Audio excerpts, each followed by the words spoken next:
হিন্দুদের উপর অত্যাচার হচ্ছে, তারা এখনো মন থেকে ভেঙে যাচ্ছে। কিন্তু এখান থেকে আমি আবার দীপ্তকণ্ঠে বলতে চাই, বাংলাদেশ থেকে কিসের বৈষম্য বিরোধী আন্দোলন করেছিলাম, কোনো প্রকার এখানে বৈষম্য দূর হয়নি। আমি আবার সবাইকে বলে যেতে চাচ্ছি, আমরা যদি বাংলাদেশ থেকে বৈষম্য সত্যিকারে দূরীভূত না হয়, আমরা ছাত্র সমাজ আবার চাপিয়ে পড়বো। আমরা সবাই প্রস্তুত আছি তো? ধন্যবাদ সবাইকে। এই বলে আমি সংক্ষিপ্ত বক্তব্য শেষ করলাম।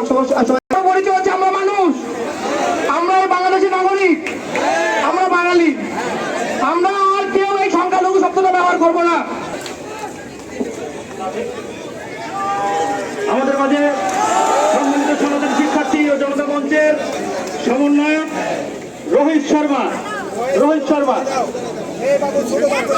তাই কোন রাইট নাই, কোন দেশ বর্ডার ঢুকাতে পারে না। নিজের এলাকা, নিজের পরিবার ছেড়ে ভারতের রোহিঙ্গার মতো চলাফেরা করে,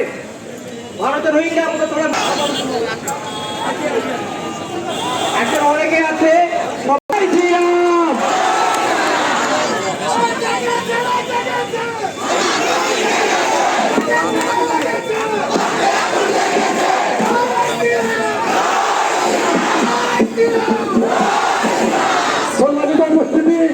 আজকে সনাতন ধর্মের ভাই বোনেরা আমরা মাঠে কেন নেমেছি? ইতিমধ্যে ফেসবুকে বিভিন্ন জন বিভিন্ন পোস্ট দিয়ে বলেছে তো বাংলাদেশে নাকি কোথাও কোনো সনাতনদের উপর হামলা হয়নি। আমি সে সমস্ত বন্ধুদের বিনয়ের সঙ্গে অনুরোধ করবো, জয়পুরহাটে এমন কিছু ঘটনা ঘটেছে আপনাদের সেগুলা চোখে পড়ে না। আমার চকপটি ইউনিয়নের নৌপাড়া গ্রামে এক হিন্দু পরিবার থেকে দুটি গরু জোর করে নিয়ে যাওয়া হয়েছে এবং জবাই করে খাওয়া হয়েছে, তার বাড়িঘর ভাঙচুর করা হয়েছে। আমাদের হরমোন কলোনিতে ভাঙচুর এবং লুটপাট করা হয়েছে। আমি অত্যন্ত দুঃখ বেদনা ভারাক্রান্ত করতে চাই আমাদের ছাত্র বন্ধুদের সঙ্গে। আমাদের সনাতনী, আমাদের ছোট আমাদের ভাই বোনেরা আন্দোলন করেছিল, কিন্তু কি দেখলাম শপথ গ্রহণের অনুষ্ঠানের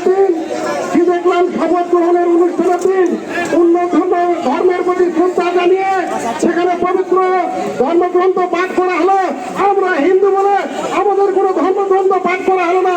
অত্যন্ত দুঃখ কষ্ট পেয়েছি। এই অধিকার নিয়ে আমরা বাংলাদেশে বসবাস করি, আমরা আমাদের অধিকার বুঝে নিতে চাই। আমরা আগামী দিনে আমাদের ন্যায্য ইচ্ছা এবং ন্যায্য অধিকার নিয়ে আমাদের অন্য ধর্মের লোকদের মতো অধিকার নিয়ে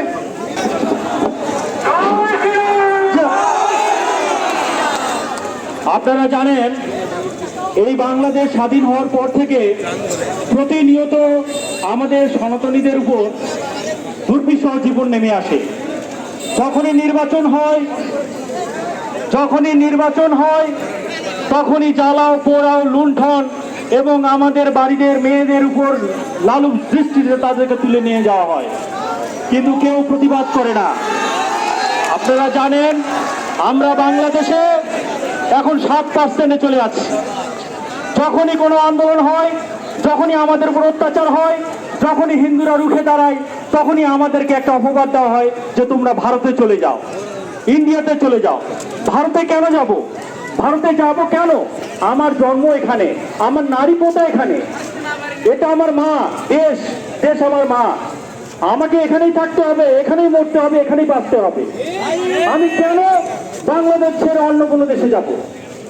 আমাদের প্রত্যেকের সনাতনীর দায়িত্ব তারা জেগে উঠুক এবং এই যে 8 দফা দাবির সাথে একত্রতা প্রকাশ করুক।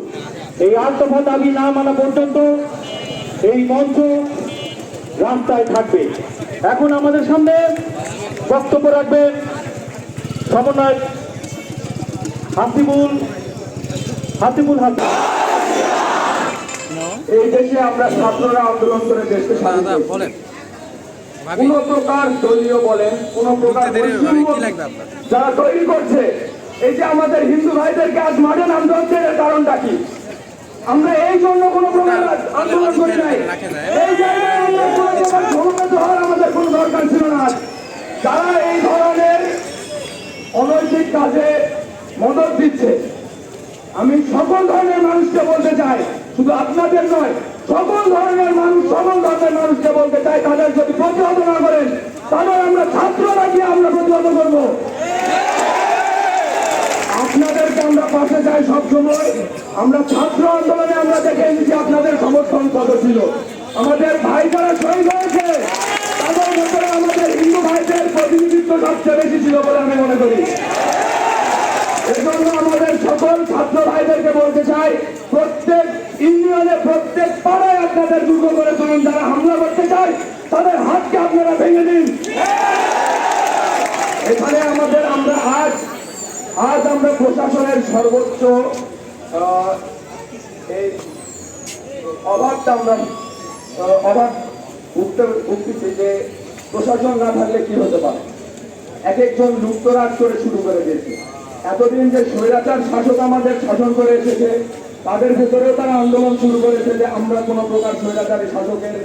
আপনাদেরকে সকলকে আহ্বান করছি, আমাদের পুলিশ প্রশাসন বলেন, যে কোনো সশস্ত্র সংগঠন বলেন, যারা আমাদের সহযোগিতা করতে চান আমরা সহযোগিতা করবো, ঠিক কিনা? আপনাদের এই বলে আমি আমার কথা শেষ করছি। জয় শ্রীরাম, জয় শ্রীরাম। চট্টগ্রাম বিশ্ববিদ্যালয়ের হৃদয়চন্দ্র তরুয়া আমার বন্ধু, আমার ব্যাচমেট। আপনারা জানেন একটা বৈষম্য বিরোধী আন্দোলনে কতটা হুমকির সম্মুখীন হইতে হয়।